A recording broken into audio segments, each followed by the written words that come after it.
Welcome to CPAS Foundation's Conversations, Community, and Collaboration platform dedicated to discussions of STEM professionals about pathways and access to Black and Brown student success. Today, I'm gaining tips and insights from Dr. Vince Morgan, a third-year orthopedic surgery resident at Rush University Medical Center, on what Black and Brown students need to know as they begin or perhaps end their journey through STEM-focused schools and curriculums.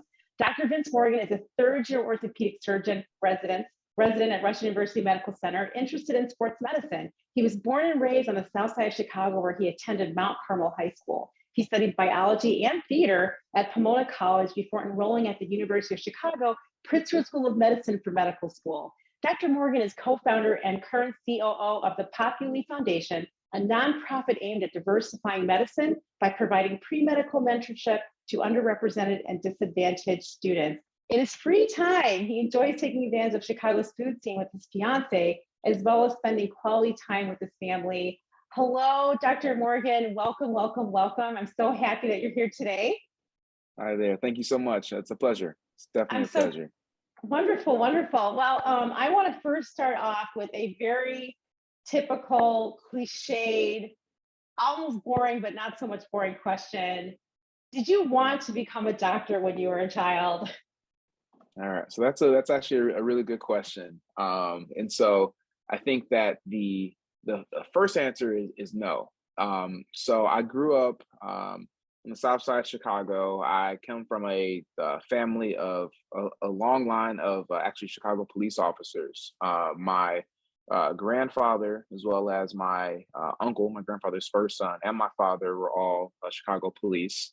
And so that was probably the first thing that I wanted to be. You know, all the, strong males in my life were Chicago police officers. And so I thought that's what I was supposed to do. And so I can recall, kindergarten, career day, we're supposed to dress up for what we want to be.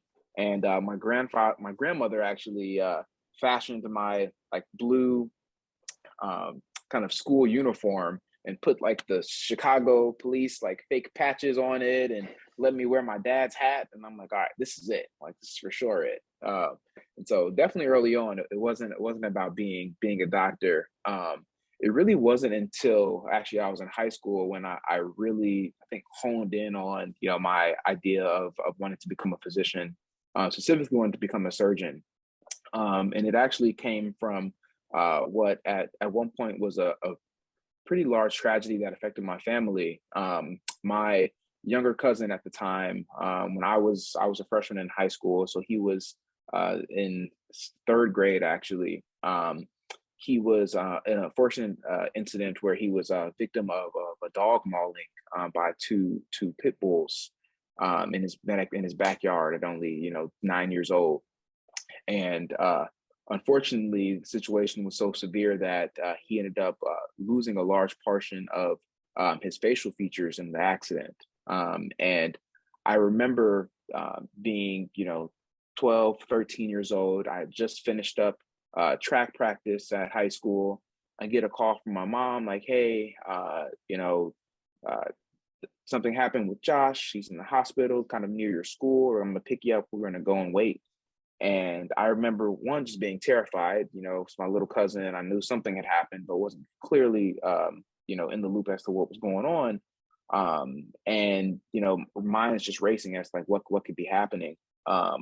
When we got there, I kind of heard more about the story that involved, dogs. And we were sitting in the waiting room at the University of Chicago's pediatric hospital, Comer. And I remember sitting in this waiting room for hours upon hours, to the point where I started to see news stories of what had happened with my cousin on the news as we waited. And I just remember just the heaviness in that room, the almost feelings of defeat after kind of seeing the faces of my aunt and my uncle, who had been there to kind of respond to the attack. And just that was one of the lowest points I think that I've ever felt as a whole with my family. And I think that that contrast, when we started to see, once he kind of pulled through the initial acute setting, how much more that my cousin started to become more like himself as he had plastic surgery after plastic surgery to help try to restore some sense of his normal self. and not only the physical that came back, but his emotional state, his mental state, and how that continued to improve as he, regained, like ear prosthetics, or they rebuilt his nose in a way that he was able to breathe through, or they did skin grafts to make sure that he had coverage in areas where he didn't before. And being able to witness that, and how these people, right, these humans, were able to not only restore kind of this physical, but to be able to give somebody kind of that sense of self, in a way, or to at least be able to give them access to that, was something that I thought was extremely powerful. And I thought that, being a surgeon, at that time, a plastic surgeon was what I wanted to do, because I wanted to be able to have that gift to be able to restore people back to, a semblance of themselves. So that's where it started.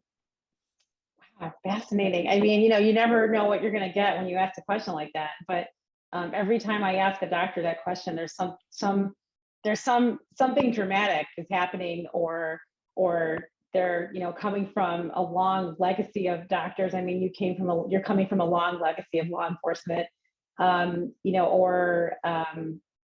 just I started doing things when I was a little kid, and I realized that I wanted to take care and help people. So there's always some beautiful reason. And it sounds like, through the sacrifice, that your cousin made. I mean, he really did make a sacrifice. He's I'm not trying to be morbid about this, but you're here because of him, right?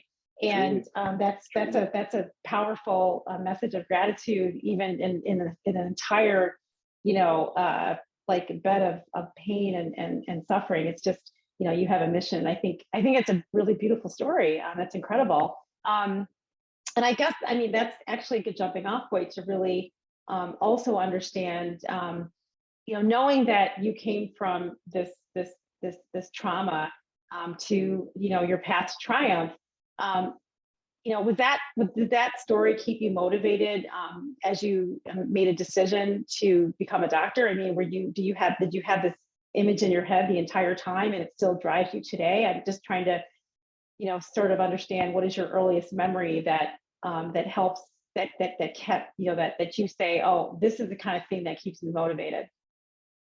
No, I mean, I would definitely agree that it is something that has, continuously been in the back of my head, sometimes front of mind, as far as kind of pushing me to kind of move forward through some of these, more difficult times. Just thinking back to, how young he was to sustain, such traumatic injury, and to see his resilience, and to see how much he has continued to overcome and grow. I mean, at this point, he is 20, 23, 24 years old. He has, finished college. He is he's an artist. He's a fashion designer. He's a philanthropist. He's a motivator. Like, all these things that he has been able to overcome, and to use his story, his journey, to help, propel him forward.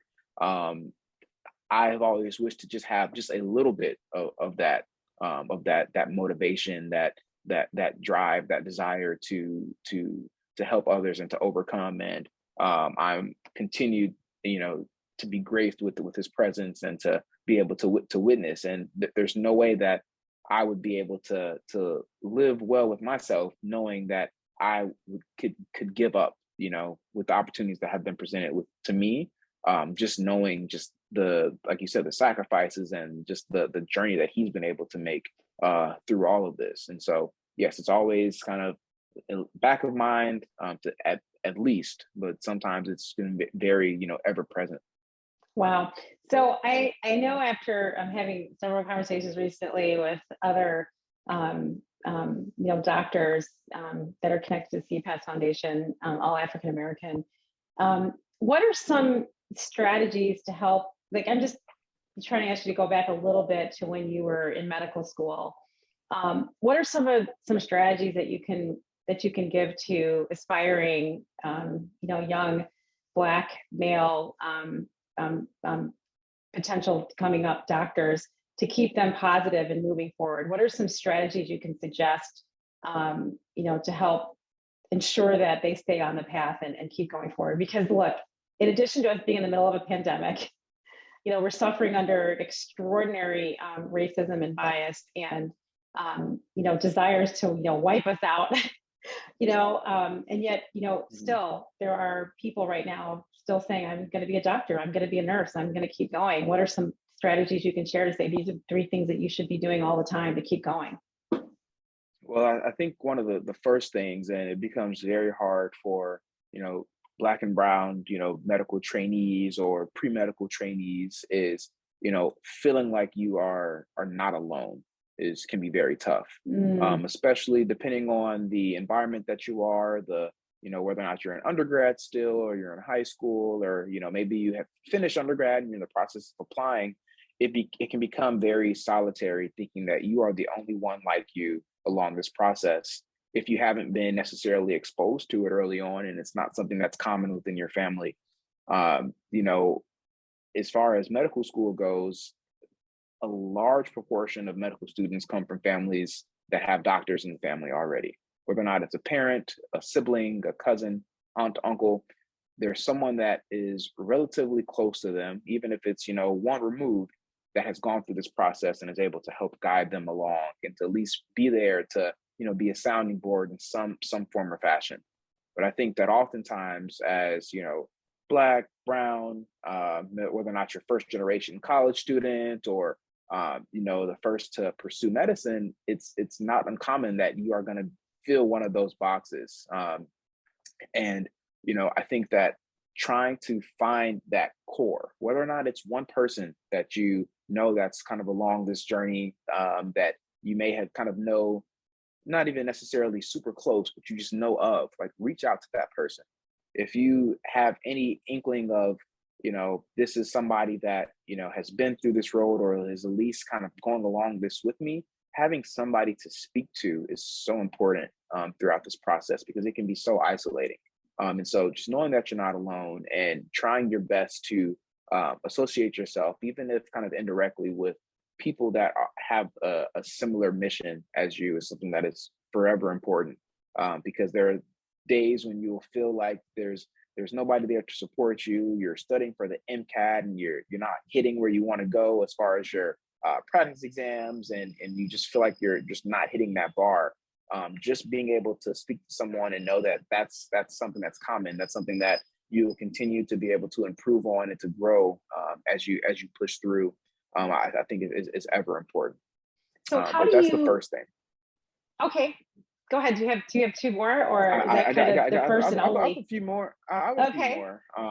I'd say, second thing that is extremely important for, rising pre-med students, especially, Black and brown students, is to realize that there's a very large importance on not only just like science courses. Okay, it's science and math always becomes, oh, this is the priority.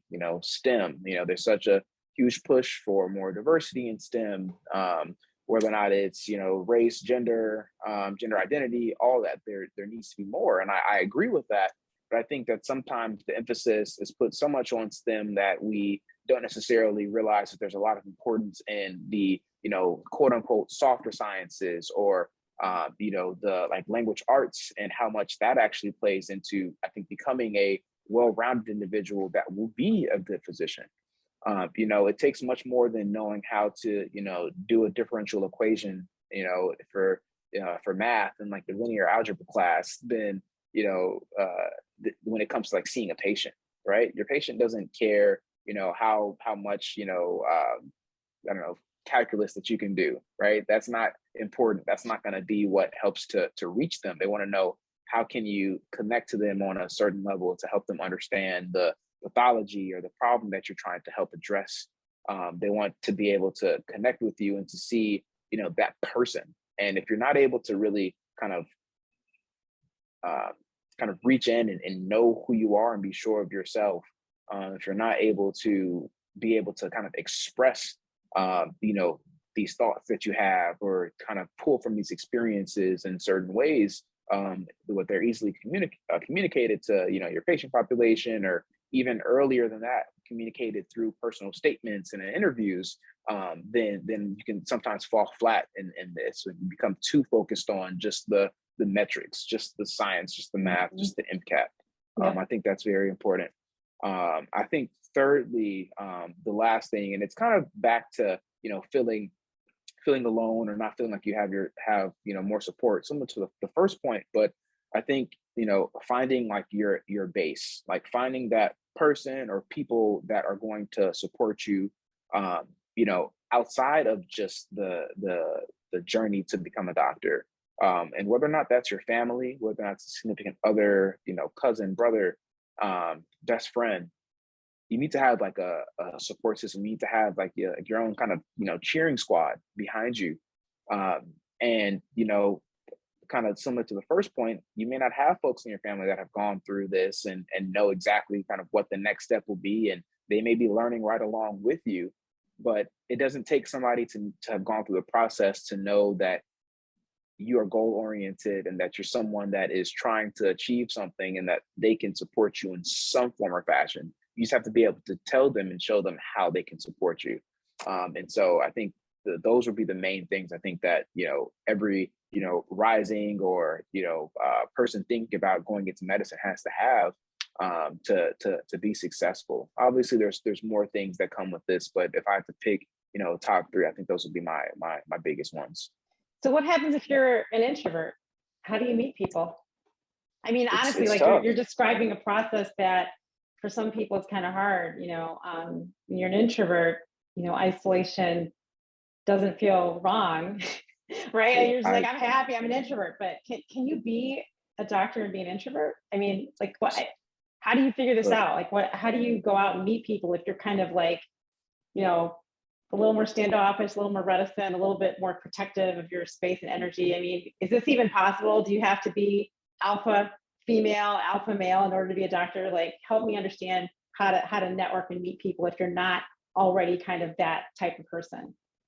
No, I hear you. That's a great question as well. I mean, so personally, I'm actually an introvert, but I think of what they call like a social introvert or something along those lines. Okay. There's some type of extra kind of character that I was given at one of those assessments or something along those lines back in college. Those personality testing that tell exactly, you that the INTJ you're great or at a party, like but that. Okay. Exactly. Yeah. So that's when I discovered that. But I mean, it makes sense. I'm always very in my head and kind of thinking a lot more than I'm saying, more observant. But you have to have my social battery has to be up enough to be able to engage in certain interactions in order to make it fulfilling for both parties. But I think that you do have to somehow kind of overcome that initial desire to not engage with people if you want to, I think, really to be successful in this, at least early on when you're in the process of trying to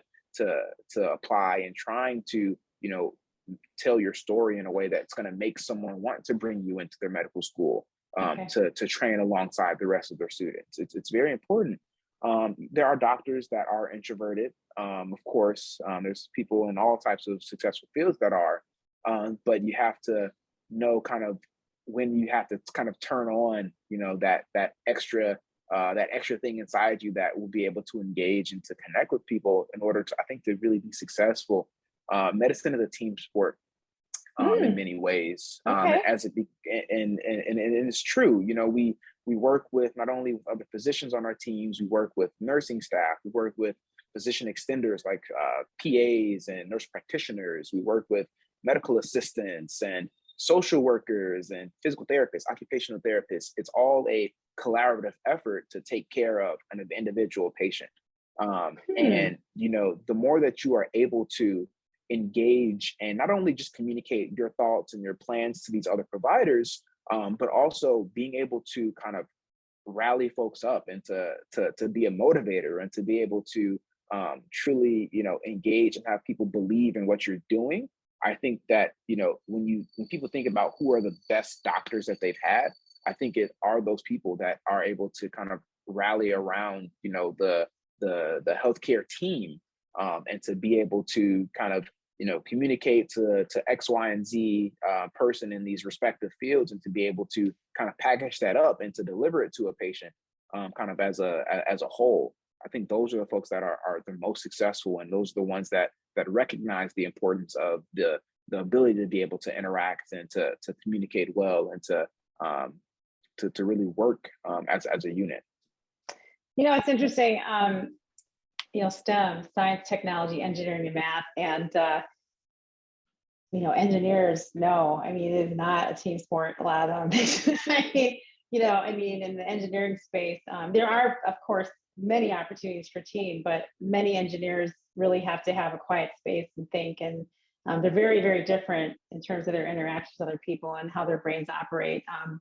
That's one of the things that's exciting about CPAS is that, the foundation focuses on all aspects of the STEM, the STEM opportunities, the STEM journey. And I always just love talking to doctors, because if you put a doctor and an engineer in the room together, I guess it really depends. I mean, maybe you could have, a doctor who understands the patient journey, and then you have an engineer who understands how to translate that patient journey into an amazing product that makes a product that creates better outcomes for the patient at the end. And maybe there's an opportunity for the two to work together. But when I hear you talk about team sport and engineers, I'm sort of like, how do we put these two together? And it's fascinating, but it does happen. I mean, there are so many new innovations in medicine, product development right now that does a beautiful combination of, scientists, engineers, people that have, real powerful mathematical, analytical skills. And then of course, the science piece. It's just really exciting. I'm talking to the different people that are involved in the different aspects of the entire, ecosystem of STEM. I want to ask you, thinking about, the world that we're in now, and you're obviously on the younger side of medicine, you're a young doctor. I feel like there's so many more distractions now in the world, right? I mean, I feel like in the old days, there's 5 TV stations, and there's no cell phones. And now there's like way too much stuff. So you have young people going into college, and they're studying the different areas in STEM. There's so many distractions. How in the world do you think, and I feel like you're not that far out of high school, right? Like you're just coming out of Mount Carmel. Feels like it sometimes. I know, is that really? So what in the world does it take for a super, brilliant, smart-minded, Black student and brown student that's interested in STEM? How do you keep them away from distractions so they keep moving forward, to fulfill the promise and the dream and the hope and the need we have, for diverse STEM professionals? Like, what do we need to make them do to keep them motivated and not be distracted? Do you have any ideas? Aside from telling a kid, put down the phone. That can be useful, initially, right? But oftentimes we need more than just like that kind of external thing. It has to be internal as well. That motivation. Something that is kind of similar to like that parent telling you to put down your phone. Something that I actually found very useful in college and even at medical school is that I actually had an application on my computer that will essentially lock out all the websites that I told it to for certain amounts of time. Okay, it would literally say it would block Facebook, it would block Twitter, Instagram, YouTube. I don't know if that we weren't really on MySpace or anything. Like it would block everything that I thought would take me away from certain things when I had a goal in mind. I would block it. And there wasn't really ways to kind of get around it. You'd set a timer and it would just go. And I would do my best to kind of take advantage of that, just because we are, and I kind of grew up kind of, in this generation where there's so many resources, there's so much, stimulation out there. It's hard to even, walk, a few steps without, picking up your phone and saying, oh, well, what just happened on Instagram, and checking the feed. We've almost been conditioned in a way for that to be normal. But I do think, being able to kind of set aside, time when it is, very important, or it's imperative for you to be kind of fully all in, and, finding ways to kind of set up those boundaries for yourself, kind of to set up,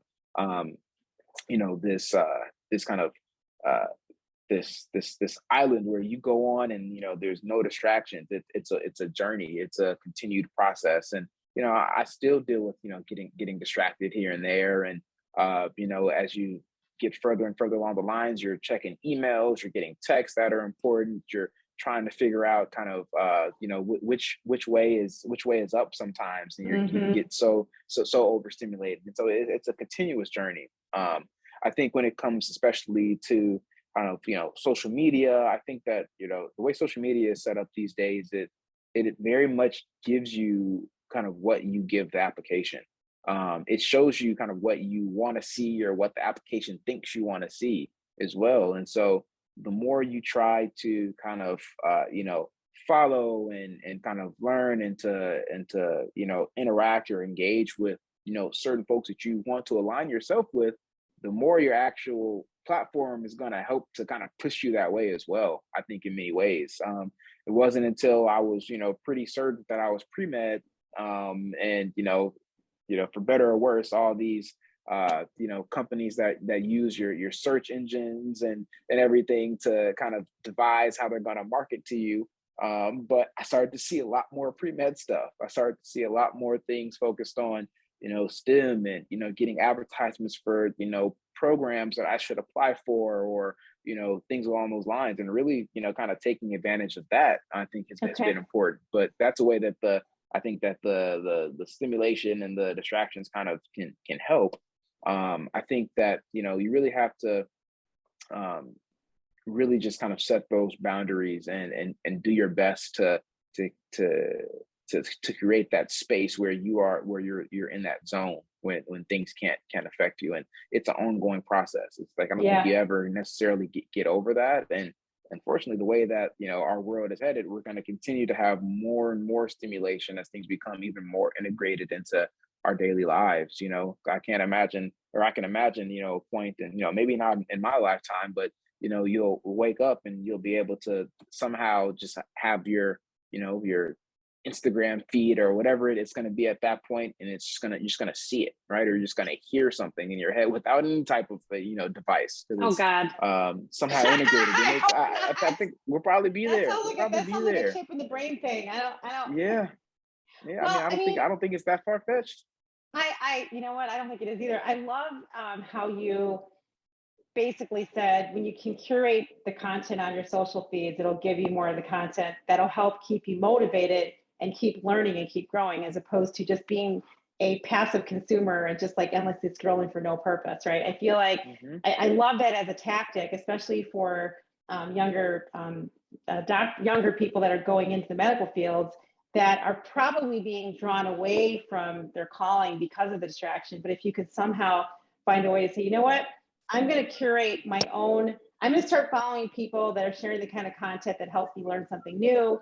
I'm going to start, following hashtags hashtag pre-med or hashtag MCAT, Hmm. that I start actually True. getting content that is specifically related to that, hashtag study tips, things like that. That way, Yep. my social media distraction experience is really not a distraction. It becomes another learning opportunity for me. And I love that. So, because, you know, being in medical school is, and I didn't go to medical school. Obviously, I'm not a doctor, not obviously, but I'm not a doctor. I went through I took a completely different path, Hmm.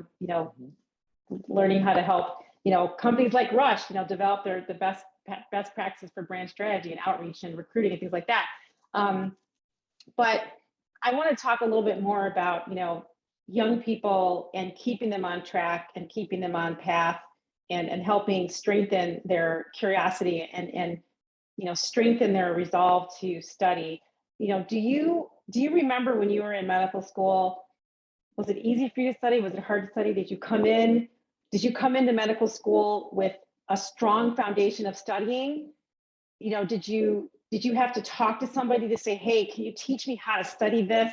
And I'm not talking about the MCAT. I'm just talking about the whole process of being in medical school, right? Um, Hmm. what are some of the challenges you faced, or did you not face challenges? And can you share some strategies for young people in medical school to tell them this is how you study? Because when you study like this, you're gonna knock it out of the ballpark once you get to your last year before you start looking to get a residency. Can you talk about that process? For sure. I would say that the I would probably be safe to say that the majority of folks that transition from undergrad to medical school do kind of hit a wall initially, just because the ways that you studied effectively in high school, college, post grad, whether or not you did a MPH or MBA or whatever, might not be the best way that you study when you hit medical school. Mm. Just the amount of information that you have to be able to not only just retain, but to be able to easily access and to be able to synthesize and combine. And it's such a massive amount of information that a lot of people aren't necessarily accustomed to being able to digest, day after day, and to be able to still have to access that in such ways that I think that it often becomes, almost no matter what, you almost have to develop a new system or have to make changes to your current system in order to really kind of adapt to that. For me, I think, first I had a huge transition from high school to college. As far as studying, I had to truly kind of change how I studied, coming from my all boys high school on the South Side to Pomona College, a smaller bar school out in California, where I was in classrooms with folks that had been at the best of the best private boarding schools on the East Coast, and all this, and it just came from very, very different backgrounds. And I think that that transition, which was difficult for me, helped me know that when I went to med school, that things were probably going to be different. I wasn't exactly sure how they were going to be different, but I had the expectation that what I did then was probably not going to be the most effective for this next level or this next kind of stage in this journey. I think I think that may be the first step, and the success there is just recognizing that early on that if things don't seem to be working because you've been doing them the same way, then you cannot be afraid to change that method, to change how you go about things. And the more that you're kind of stuck in your ways, you're like, look, I make handwritten flashcards, and that's what I've been doing since high school. That's how I learned how to. If you're stuck in that and you think that's the only way, then you may struggle a little bit. That may not be the most efficient way to go about things. And so, for me, I'm like kind of problem solving kind of oriented. I like the best way I learn is through like practice questions, for instance. And so pretty much all of my coursework that I would do in medical school, we do the readings, and there'd be videos and things to watch, and patient encounters that we would try to emulate, and all those things. But for me, what helped me really retain information was doing questions. When I was able to be presented with like a passage and trying to figure out, okay, what are they trying to ask me? How am I supposed to kind of figure out where they're coming from, and how do I pull back from my own knowledge to come to this answer? That process, even if I got the question wrong, figuring out why I got it wrong, why the other answers were not as good as the right answer, why the right answer was in fact the correct one. That process of not only doing questions but going through them, and understanding the why this is right, why this is right, why this is wrong, was something that was pivotal. And I was able to kind of learn that relatively early on in med school, and I think that was something that helped me, especially through second year, which is one of the hardest kind of academic years preclinically in medical school, just because you're thinking about taking like your first board exam, and it's a standardized test similar to the MCAT. And knowing that, okay, like, yes, doing these flashcards, there's people that like love these flashcard apps like called Anki, which is great if you love it. But that wasn't something that was for me. And being able to also look at your classmates and see like their success and see what working for them, being open to trying something that they do, but also knowing that the solution for the person next to you is not necessarily going to be your solution. That may not be the best way that you learn. Is something that's important. And med students, I think, get very caught up in what the next person is doing to study. Like, oh man, like you're using this resource as well, man, I haven't even heard about that, maybe I should do that too. And oh, you watch these videos, okay, let me add this to my study plan. Oh, you're doing those cards too, let me do that. oh, you did, like, you reading that book too? Okay, let me do that. And you can become in a position where there's information overload. There's too much. And it gets back to that overstimulation aspect. You really have to kind of hone in and really think about, what it is that you best learn from. The good thing, and for most medical schools these days, is that the first 2 years generally are what we consider pass fail. Okay, I know that Okay. sometimes seems very doesn't always go over too well with like lay folks that aren't in medicine or aren't in med school. Like, what do Lay you mean? folks. My doctor Lay just had to, folks. they Am just I a have to lay folk? pass. Uh, Lay it, folk. yes, in a way. But just in the sense that, like, wait, my doctor just had to pass this class, like they had to get a C, and now You they have have to the ace ability that to test. prescribe. Right? I don't Like, want what do it you mean, just performing anything pass? on me. Exactly. But I think that, well, one, passing is harder than you think, just because of the amount of information that you have to retain. Right. But two, because you don't have to get everything right on these exams. You Okay. you have the ability to for trial and error. You have the ability to say, okay, like, maybe, watching these kind of videos that show me kind of mnemonics and ways to kind of memorize these things is something that I'm going to try. You try that out for that exam. Or, okay, maybe I'm going to try my best to kind of do like this flashcard app that everybody's doing, and it has reinforcements, and it brings back the things that I'm weaker at, and it pushes back the things that I don't need to be reinforced. And there's very smart programs. You can try that. Does it work for you? Great.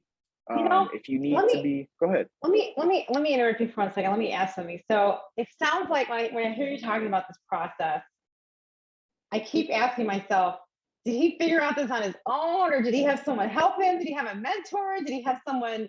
Did you ask a question? Did you said you're an introvert, but then an extrovert on the left and the introvert on the right. You said you were looking over the shoulder of some of your other classmates. I mean, tell me how you figured this out, because it sounds like a lot of strategy and internal constructive conversations and feedback in your head. You telling yourself on the inside, I can do this, I can't do this, let me try this. Like, what? This is like a lot for some people. Like, I'm just Yeah. thinking that some people I know, they're not going to go through all that. They're just going to be like, I'm out. See ya. Talk about who helped you do this, or are you just such a fully formed package that you're just like, I have a lot of this instinct myself because of I am the fifth generation child of police law enforcement. I mean, they taught me this stuff. Like, give me some more on that one. Yeah, no, no. So I think that a lot of this is me kind of reflecting on the process that I had that may not even have known exactly how I was processing it at that time, for one. Okay, I see. And Sure. so I think That's that's part of it. I think I can speak to it a little bit differently than I would have been able to speak to it in the like right in that moment, for Well, sure. speak about it from the perspective of a student who's in there now, who's where you were then, but they don't Right. have the vision and understanding you have now. No, definitely. And so I think, so with that, how I kind of got to that, or kind of got to that understanding, came from, one, engaging with classmates as you can. You'll find at least your group of people, hopefully. For me, it was like my roommates. And so Okay. when I was in med school, from the start of the first year through second year, I had at least two roommates for those first 2 years. All medical students, all in my class. We're all in the same courses. We're kind of trying to go about this process, trying to be as successful as we can. But all very different learners, very different people, just in the way that we kind of interact and engage. Some folks are more interested in extracurricular involvement. Some folks were more interested in going to the gym, like outside of med school itself. And so one thing that I realized was that, okay, so this person is doing this, and like that seems to be going well for them. Maybe I'll try that. Or, oh, I don't know, like, he said that this program was pretty helpful, but I don't know if he necessarily feels that way now. And like, kind of being able to say, okay, would you recommend that I try this? Or how did you figure out about this this resource necessarily? That was helpful. Those are my kind of direct peers.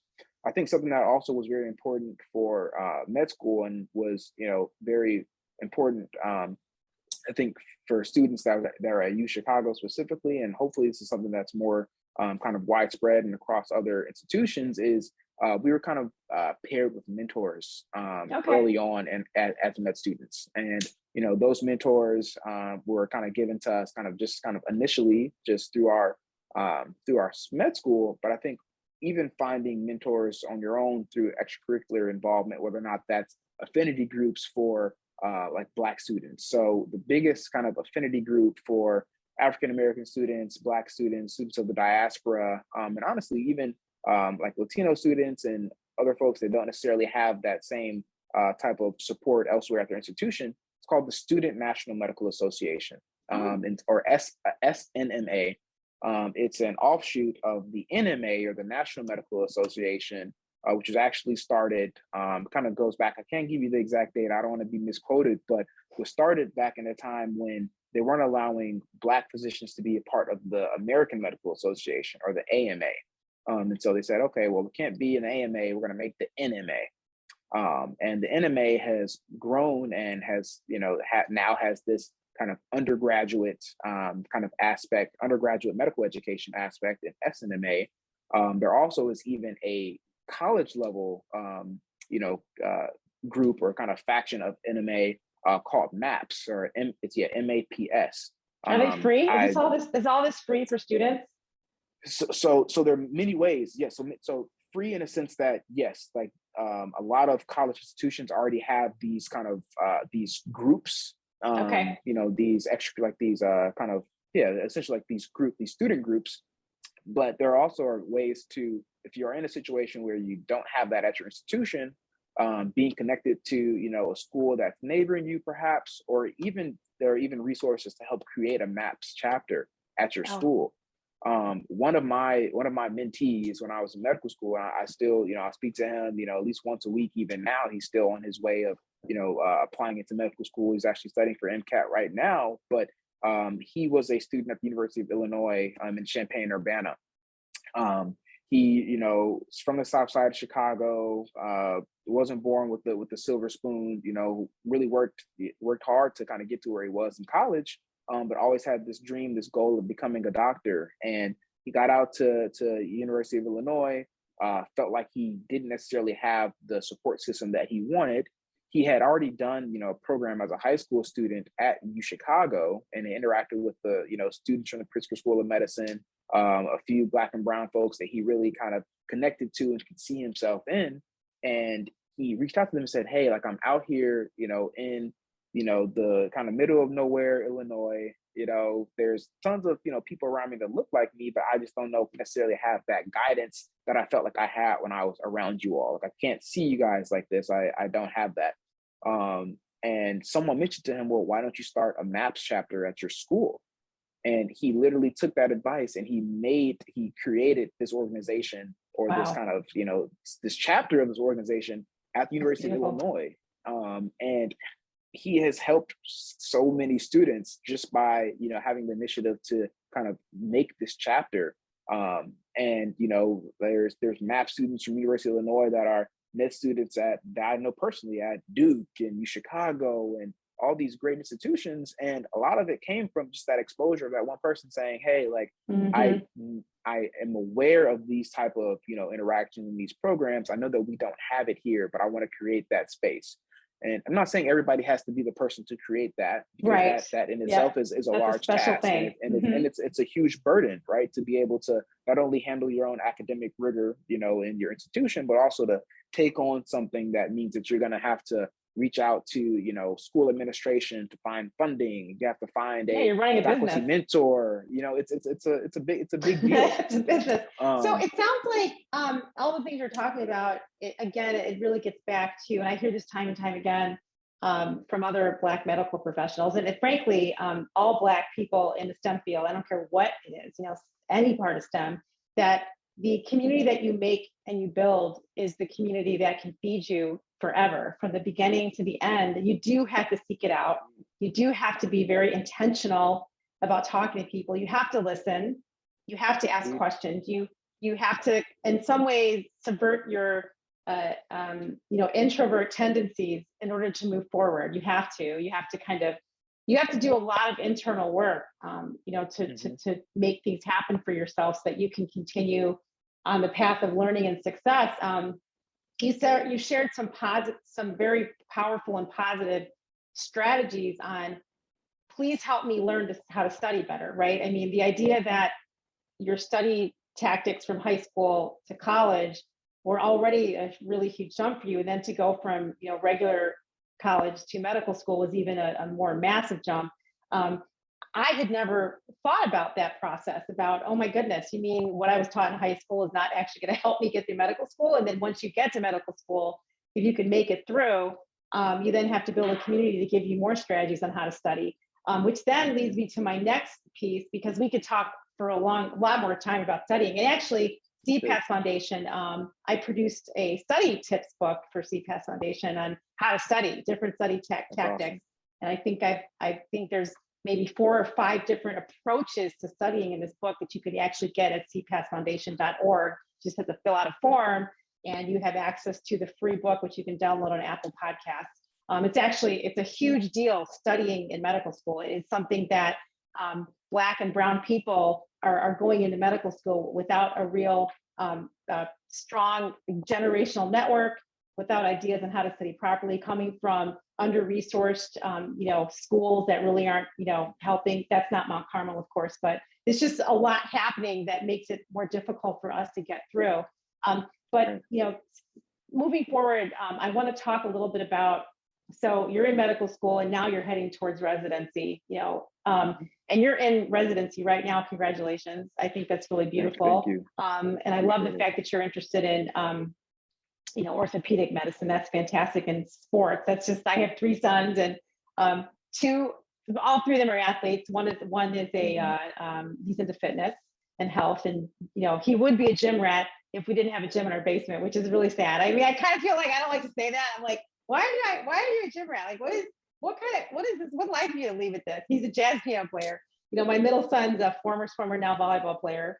And my youngest son is hockey, a basketball player. Of course, they tried to get him to go to Mount Carmel, but we just decided nothing against Mount Carmel, but the distance for me, I was like, okay, how am I going to get my kid there? That is like a long way, and I got a business to run. So that's a whole other conversation. But okay, so residency though. So you're in your residency right now. My understanding of the residency process is really a matter of who you know, what networks you have, how many people in your family have been a doctor, and how do you get to the A-list medical school to do your residency, medical institution to do your residency. And you happen to be at one of the most amazing, powerful,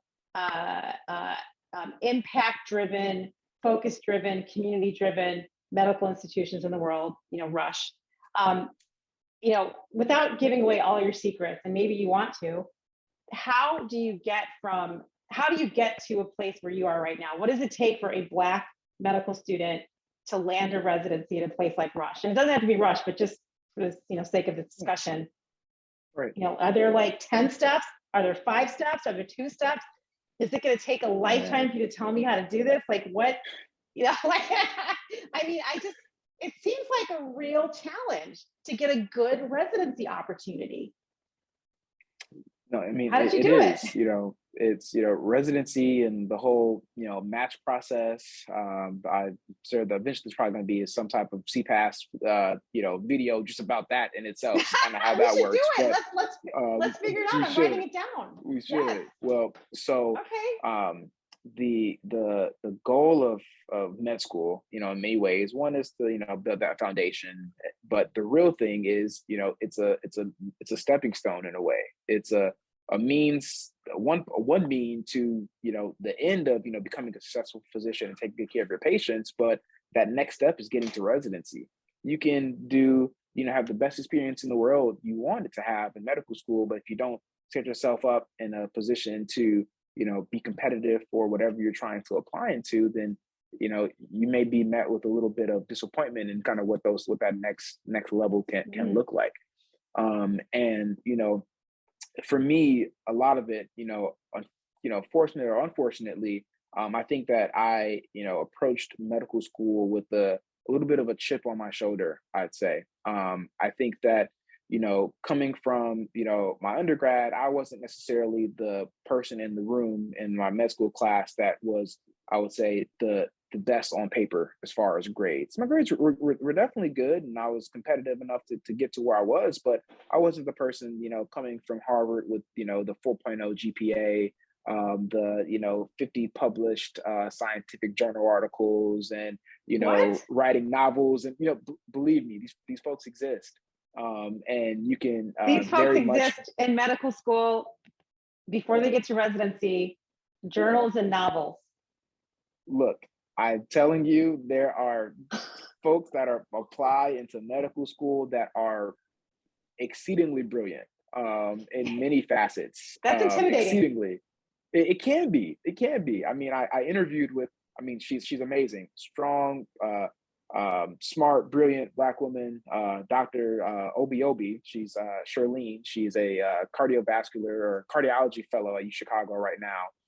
Just actually published a novel while in her, I think this is her first year of cardiology fellowship. Cardiology fellowship is probably one of the hardest fellowships in medicine, just given the nature of it, as well as just the time commitment and everything. She literally published a novel and was just on Good Morning America this week promoting her new novel that she created.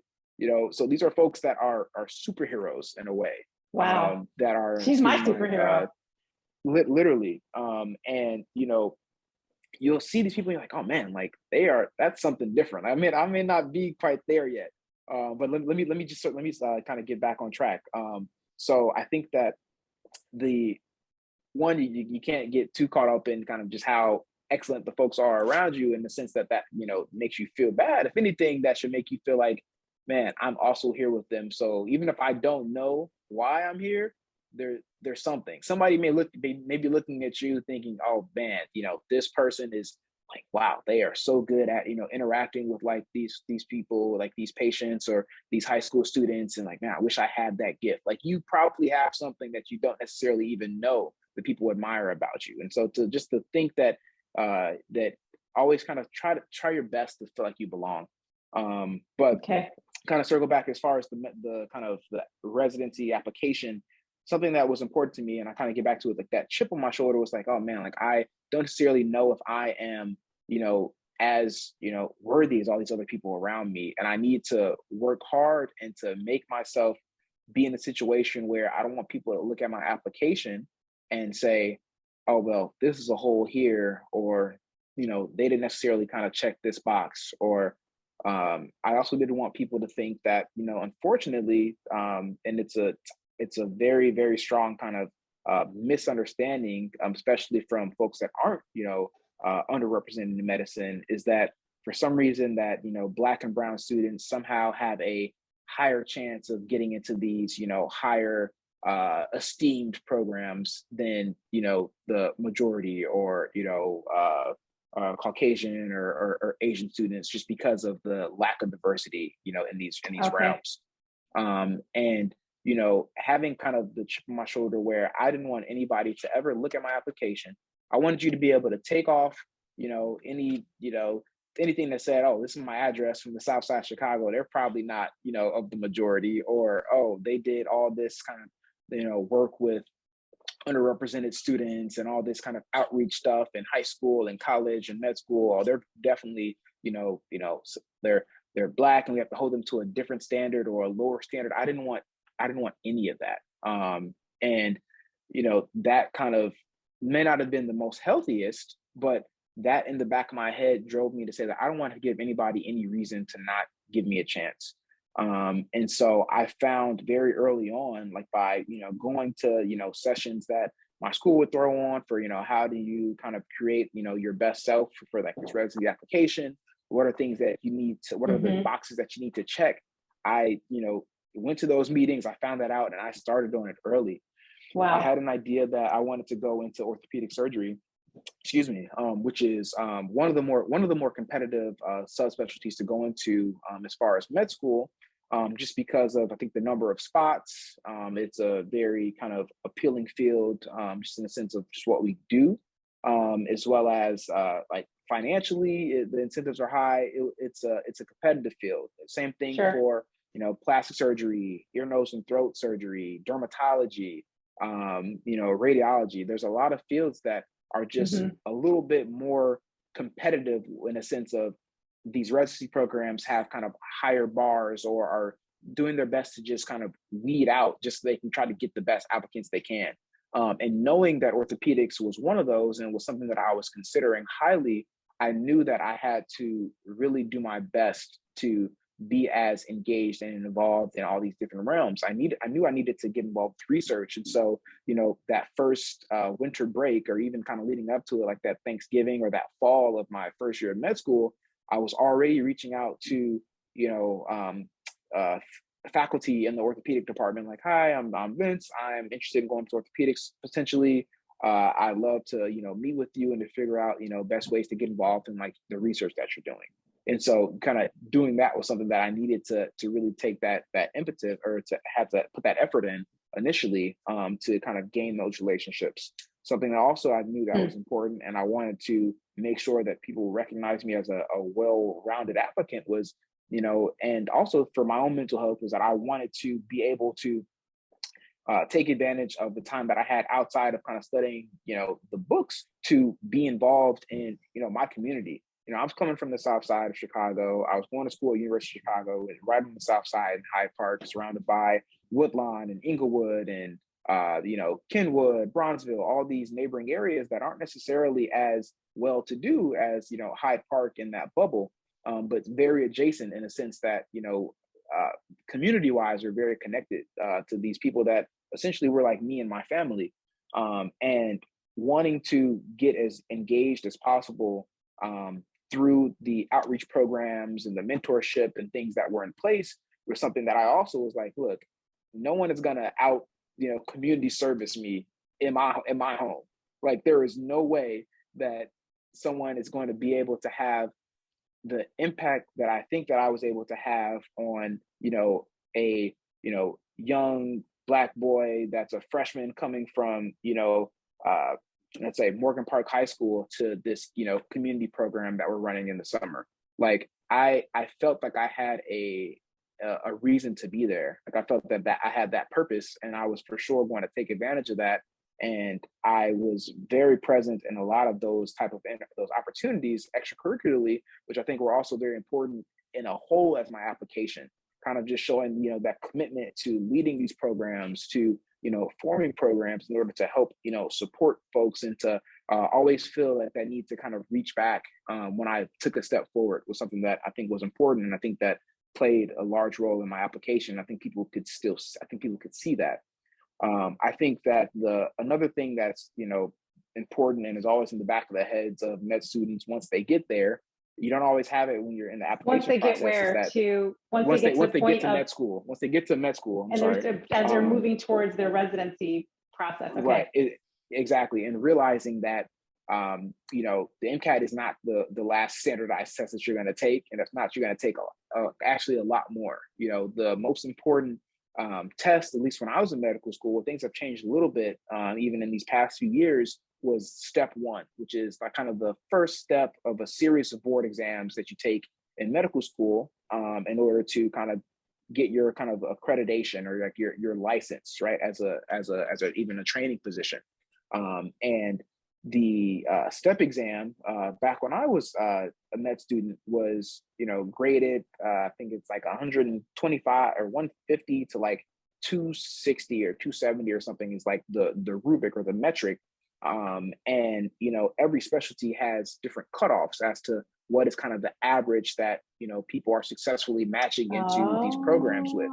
And so knowing that, orthopedics, their average step score is, Gotcha. 240, out of 270, and, national average is like 215, 220. It's like, okay, like you're going to have to really, learn how to do this, and learn early on that you're going to have to work towards this. And so, that helps me. Let me ask you something about that. So again, I just want to make sure that this is a lot to do, what you're describing. There's a lot of steps to this process. There is a full ecosystem of things that you need to make happen in preparation for a medical residency program that is years ahead. So did you, again, we're almost getting close to to wrapping up, but did you, again, were you still reaching into the same mentorship environment? Did you still have the same mentors, or at this point, did you have a different set of mentors to take you down different paths? Because the people helping you study may not be the people helping you prepare for this, right? Or helping you see the trees through the forest. That's what I feel like we're doing right now. You're looking at the trees through the forest. Because I want to understand, what it takes to, position yourself to be ready for an opportunity to work at an A-list, to have an A-list residency. I mean, everyone's not going to get the A-list residency opportunity. There's just no way. There's not enough spots available, right? No, that's true. It's true. I think that. So what was your, like, who helped you navigate the path, or did you not need it at that point? Oh no, you all. So I think you always need mentors. Okay. I hope to have. I think all the way. I mean, even still now, I still and have do you mentors. need the same type of mentors, or are we talking like, I got this mentor to do this, I got that mentor to do that, I got that mentor over here, I got this mentor over there, like? Yes, to that point, you will likely have to have many different people that you want to model, your future self on, right? And okay.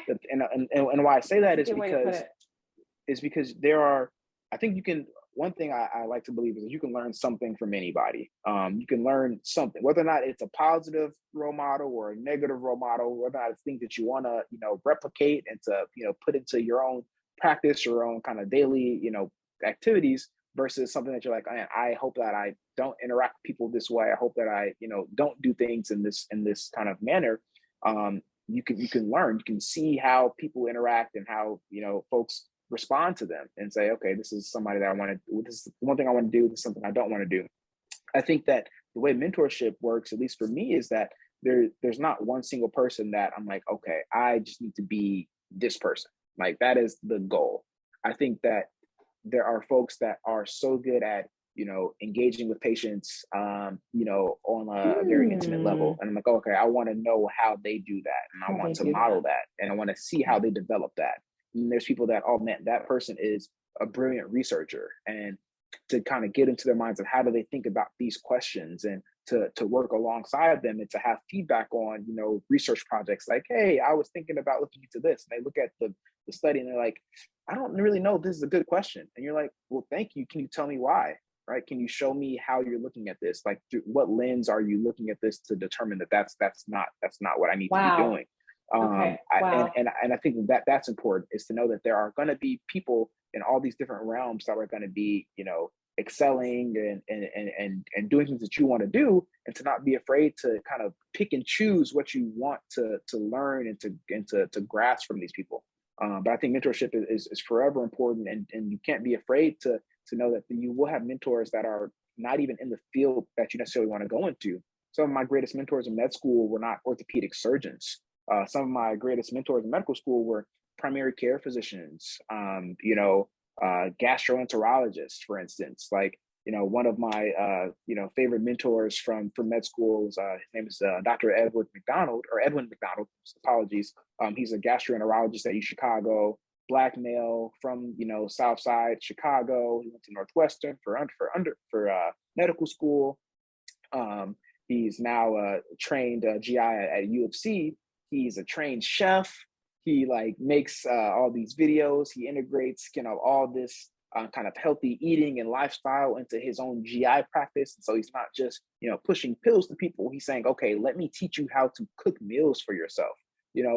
Thinking of things in a different way, and, learning from him and how he approached stuff, there are things that I will take from that into my own practice as an orthopedic surgeon. A very, very different field when you look at it. And so just not being so narrow-minded to say, oh, I want to be a plastic surgeon, so I can only look to plastic surgeons for mentors. Knowing that, no, there is something that you can learn from a variety of people. And I think to be the most well-rounded, that's important. I love this because I'm just sort of imagining that there are people in medical school that are handed a piece of paper that has a list of all the people they need to be mentored by already ready to go. Here are your 20, here are the 15 people that you need to meet.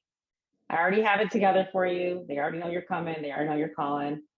Here, take this paper and go. And then there are other people that have to be scrappy and look around and figure it out and listen and pay attention. They have to use seven senses, to get the people they need to help them get through medical school. And it's incredible, the big giant gap between those that have the piece of paper with the names on it and those that don't. And it's a struggle. And the more Black people we can get in medicine, we can squeeze that and make the gap tighter and closer, and we have all the tools in our hands now, in a lot of ways, with social media, virtual meetings like what we're having right now, abilities to basically time travel without having to jump on an airplane because you need to talk to a doctor all the way in California or a doctor in Canada. We don't really need to do these things anymore, but it does take a sense of, entrepreneurship, and creative thinking, in order to make these things happen, because nobody's handing us anything on a plate, really. I mean, if you're sometimes you could be lucky, you could be, maybe the second generation, Black person in your family that's gone to medical school. You'll be very lucky, or the third generation, you'll be like extremely, rare and amazing. I'd love to have a whole list of those people that exist, because we need to like highlight them and on a billboard, you know what I mean? And say, hey, listen, go talk to this family. They do exist. They got 4 generations of doctors, and they're Black, or they're Latino exist. or Latina.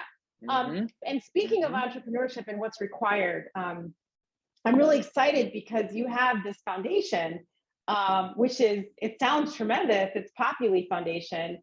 And so you have some entrepreneurial, stuff going on in your head and your heart, right? Because you've launched a foundation. Can you tell us about the foundation and what it's trying to accomplish before we ring off for the evening here? And what are the things that you want to see coming from your foundation? Okay, no, thank you for that. And so the Populi Foundation is a nonprofit organization that I created alongside a few of my classmates from University of Chicago back in 2018 is when it was kind of birthed initially and kind of came into fruition more in 2019. It's an organization that is set at helping to diversify the field of medicine by providing free pre-medical mentorship to pre-meds of disadvantaged backgrounds, whether or not that's, race, gender, ethnicity, first generation. We want to help make the doctors of this nation more representative of the nation's people. Populi in itself is Latin, and we kind of use it just because medicine is so much entrenched in, the old Roman language like Latin, for instance, and populi means of the people. And so we wanted to create a organization where we are creating doctors of the people. We want to have, a team of physicians out here that are from these communities that are most afflicted by healthcare disparities, to be able to be supported and to get to the level where they are able to not only affect these patients, but also to help bring in the next generation. And one way that we've been able to, create this program and to continue to evolve and to get more mentors and to have some success is by, really taking advantage rather of just the altruistic nature of medical students, people that want to help others that have, are in that situation that they were just in a couple of years ago, for instance. And by pairing current medical students with pre-medical students from kind of across the nation, and having them, meet, at least once a month, go over a curriculum that we developed that is timed in a way that helps the students think about what is important at a certain particular time in their college career. Okay, this is the point where you should be thinking about research, or if you haven't done any type of clinical involvement, this is how you should start thinking about shadowing, or, oh, now it's time to start thinking about, personal statement, or this is how you, reach out to someone if you feel like you are are financially, disadvantaged, and this is a time to apply for the fee assistance program for the double AMC, so you don't have to pay as much for your MCAT, or you have access to these resources. And so trying to kind of fill that gap, like you were saying, for those people that don't have that, father, mother, sister, cousin, uncle, aunt that has been in medicine, here is a person for you. Here is the person that is going through this and is not so far removed that they're saying, oh, back in my day, we used to, we didn't have all this, I scored a 200 on step and I became an orthopedic surgeon. Like we wanted to kind of get away from that. We wanted for it to be more personal. We wanted it to be, more natural, kind of less of a hierarchy in this mentorship program. And for it to be relatively freeform, like we give them a curriculum and there's things that they can hit on, once a month, but we don't limit them to meeting once a month. We just want that to at least be there. We don't say that, oh, you only have to kind of do things off of our curriculum, but it's like, hey, if you are meeting and you don't have something to talk about, here's this list, here's this PDF of things that, you can comment on. These are videos you can send your mentee to look at. These are activities that you can do. We want to be able to provide that, just so they can continue to have like this enriched mentorship relationship. And the most beautiful thing is, is as we see more and more as these pairs kind of continue to evolve and they get to know each other, is that how much they necessarily kind of, start their own journey. They kind of venture off from, the curriculum in a way, in a beautiful way, though, in the sense that it becomes so much even more tailored to that specific person. As like that relationship grows, and we have mentees and mentors that are texting and chatting in between their monthly or their monthly meetings, like, oh, hey, like giving updates. I just took this practice exam for the MCAT, or hey, I had a real quick question. I was thinking about taking like this course in undergrad, but what do you think? Like those type of kind of natural interactions are becoming more and more a thing as we kind of reach back and kind of check in with these pairs. And it's just something, it's like that's part of the vision that we wanted. Like we wanted, I think the structure that we created in the program was important to make the connection, but it's that natural interaction. It's that, that sense of familiarity that makes something like this even more important. Being able to just shoot a text to someone very quickly versus being afraid to send an email to, your academic advisor. Like we want it to be very much accessible, because for a lot of folks that are going into medicine, they have that easy access. And that's part of it. You need to be able to ask those questions that, your family members may not have the answer to. And we hope to provide that. And we are doing that for a number of people now. And we're continuously looking to grow.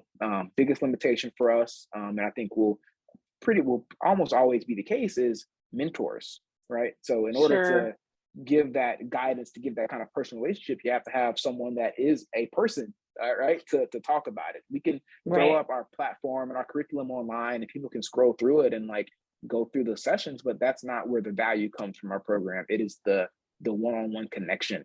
And as we continue to grow, we just continue to try to search and find people that are willing to kind of give back and just give a little bit of their time to serve as these mentors, because the students, the feelings and the reactions and the comments that we get from these pre-medical students it's just amazing to see. Like they love just the idea of having that access to someone they didn't have before, whether or not they're coming from a over-resourced undergrad or one that doesn't even have pre-med mentorship. They feel like they at least have someone. And I think it goes back to what we were saying earlier on, is you have to try to find somebody to help you get through this journey, because you're not alone. And I think that our program helps to make people feel like they're not alone. Right. Well, I really, really love that. I really enjoyed talking with you, Dr. Morgan. It's been very insightful. I think that definitely your strategies, for studying and, how do you build a community and how you build a network and how do you get mentors and in preparation for residency is really critical for Black and Brown students, but especially for, Black male students that are heading into the medical fields and even STEM fields in general. I really appreciate all this time. I'm so happy about your nonprofit organization. That's really great. And I'm looking forward to having more conversation with you. And I want to encourage everybody to check out, Dr. Morgan's Instagram channel. It's really cool. He's got a beautifully simple handle that I don't have to phonetically spell. Okay. I mean, Pretty as a simple. brand strategist, please come up with names that don't require extensive, descriptions and explanation, but it's Vince.md. So That's easy. correct. Vince.md. It's That's perfect. correct. And I love this recent post that we actually retweeted from the CPAS Foundation, where you say getting better daily with the help of some great mentors. I mean, that's like your whole jam. So it's a really fantastic channel, and I love all the stories that you share, and I love your celebration of your relationships, and it's just your relationship rather, relationship. I really love all of the information you share. Thank you so much for coming on, Dr. Morgan, and really appreciate your time. No, thank you so much for having me. It's just a great conversation. I'm looking forward to future interactions that may come. Folks that are looking at this video, reach out via Instagram. You can check out Populi Foundation, which is also linked to my page as well. Just if you're watching this, you're pre-med, just please keep it up. There are folks that are right next to you that you just don't know just yet that are pushing for the same goal. And you're going to get there. It's just a matter of that perseverance and, listening and tuning into some of this amazing content that places like CPAS are putting together. The resources are out there, and there are people that are here to support you. And thank you once again for having me. It's been an absolute pleasure. Thank you so much, Dr. Morgan. We'll talk to you soon, and congratulations on your residency, and keep going. Talk to you soon. Thank you very much. Talk to you soon. Bye-bye. Bye.